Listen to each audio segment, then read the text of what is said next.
पलायन वेग किसे कहते हैं? हाँ, इसका व्यंजक ज्ञात करो, इसका व्यंजक ज्ञात करो।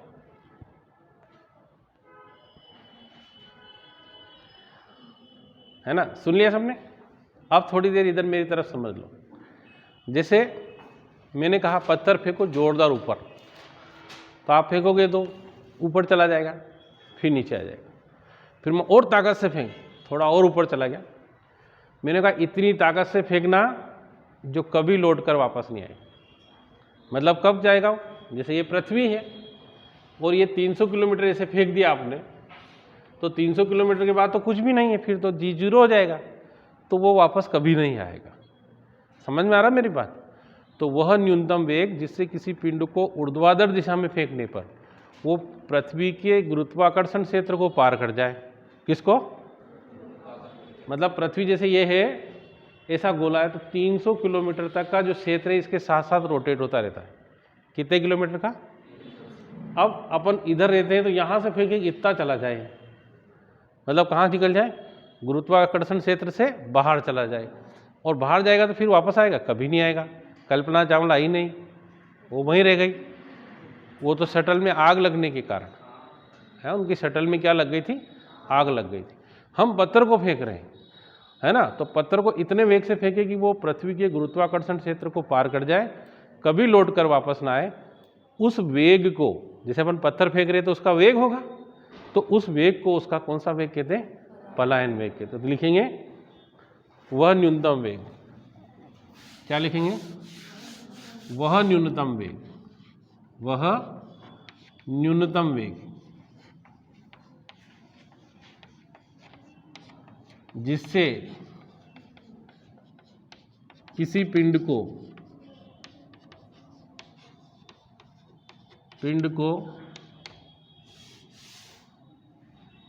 ऊर्ध्वाधर दिशा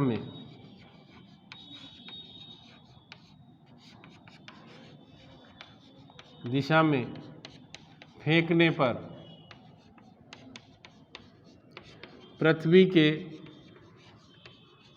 गुरुत्वाकर्षण क्षेत्र को पार कर जाए। गुरुत्वाकर्षण है ना, क्षेत्र को पार कर जाए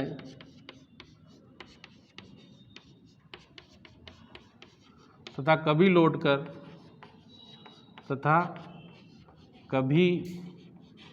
लौटकर पृथ्वी तल पर ना आए, पृथ्वी तल पर ना आवे।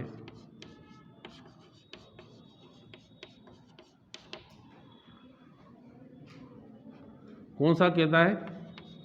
पलायन वेग कहलाता है, पलायन वेग कहलाता है। इसे VE,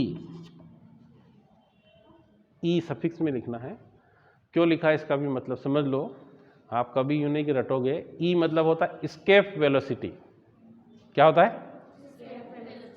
ई, है ना। एस्केप को इंग्लिश के ई वर्ड से लिखते हैं, इसलिए एस्केप वेलोसिटी, तो इसको VE द्वारा दर्शाया जाता है। ठीक है ना? बन गया सबका? लिख लिया? अब चित्र बनाए अपन। क्या बनाए इसका? बनाइए। जैसे ये ऐसा पृथ्वी तल है। अब पृथ्वी थोड़ी छोटी बनाना, बहुत बड़ी बना दोगे तो सब गड़बड़ हो जाएगी। छोटी बनाए, और ये इसका केंद्र है। क्या है बच्चों ये? और केंद्र से ऐसे, अब अपन ऊर्ध्वाधर इधर ही मानेंगे। P बिंदु है। कितना बिंदु है ये? यहाँ पर स्मॉल m द्रव्यमान का पिंड स्थित है, मान लीजिए। इसको अपन ने ये दूरी मान ली केंद्र से। कितनी दूरी इसकी? केंद्र से डायरेक्ट दूरी को मान लिया मैंने x। कितनी दूरी है? पृथ्वी का द्रव्यमान कितना है? अब इसको अपन थोड़ा q तक विस्थापित कर रहे हैं, और इन दोनों के बीच की दूरी कितनी? dx। कितनी दूरी है? हाँ, बनाओ बनाओ बनाओ।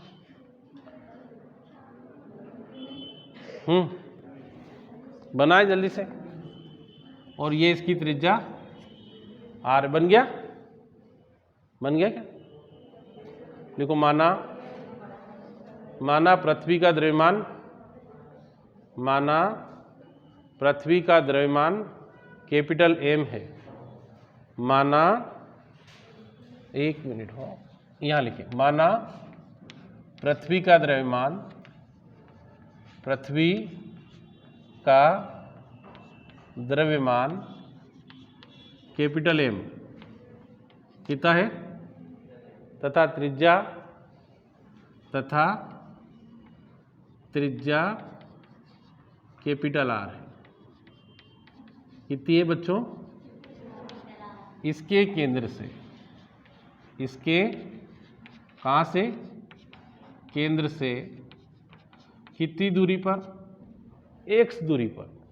देखो ये केंद्र से, केंद्र वो है इसका, x दूरी पर स्मॉल m, x दूरी पर स्मॉल m द्रव्यमान का एक पिंड स्थित है, का एक पिंड स्थित है, तब लगने वाला बल, हमने पढ़ा है न्यूटन के गुरुत्वाकर्षण नियम से, F बराबर G capital M small m बटा x स्क्वायर। अरे भाई इसके केंद्र से x दूरी पर है ना, तो यहाँ दूरी कितनी आ गई? x। इसको समीकरण नंबर 1 दे दें। आगे लिखिए, पिंड को अल्प दूरी, पिंड को अल्प दूरी dx तक विस्थापित करने में किया गया कार्य। पिंड को अल्प दूरी, बहुत इंपॉर्टेंट प्रश्न पढ़ा रहा हूं, कौन सी है? dx तक विस्थापित करने में किया गया कार्य, करने में किया गया कार्य। क्यों बच्चों, कार्य बराबर कितना होता है?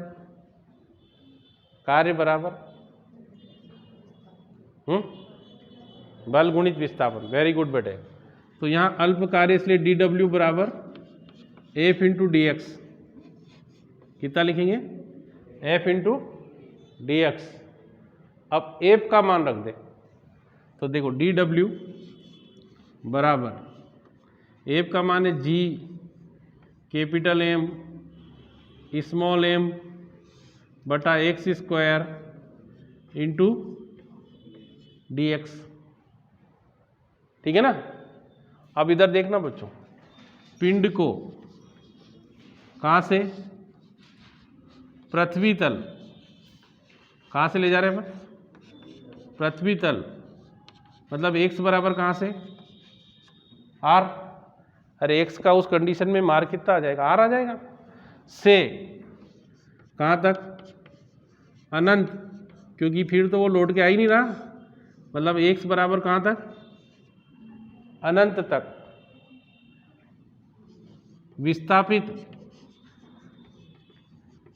विस्थापित करने में किया गया कुल कार्य, किया गया कुल कार्य।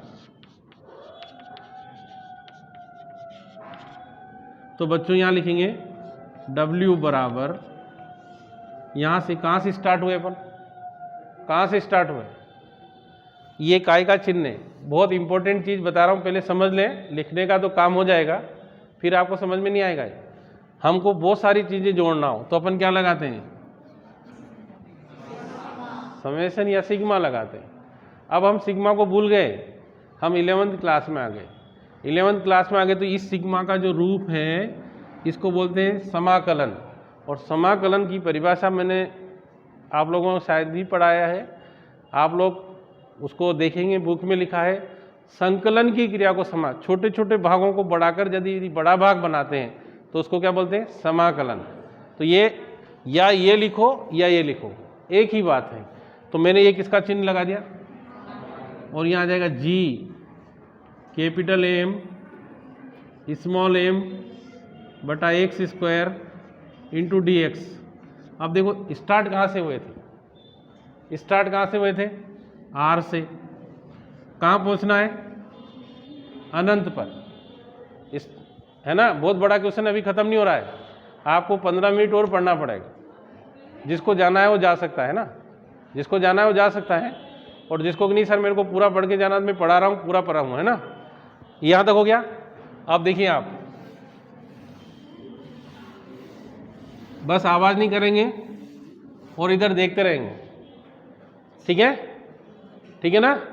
अब देखिए आप W बराबर ये G कैपिटल M और स्मॉल m, ये तो क्योंकि इसमें कोई परिवर्तन नहीं, केवल x और dx में परिवर्तन हो रहा है, तो यहाँ हमारे पास बचा r से कहाँ तक, अनंत तक।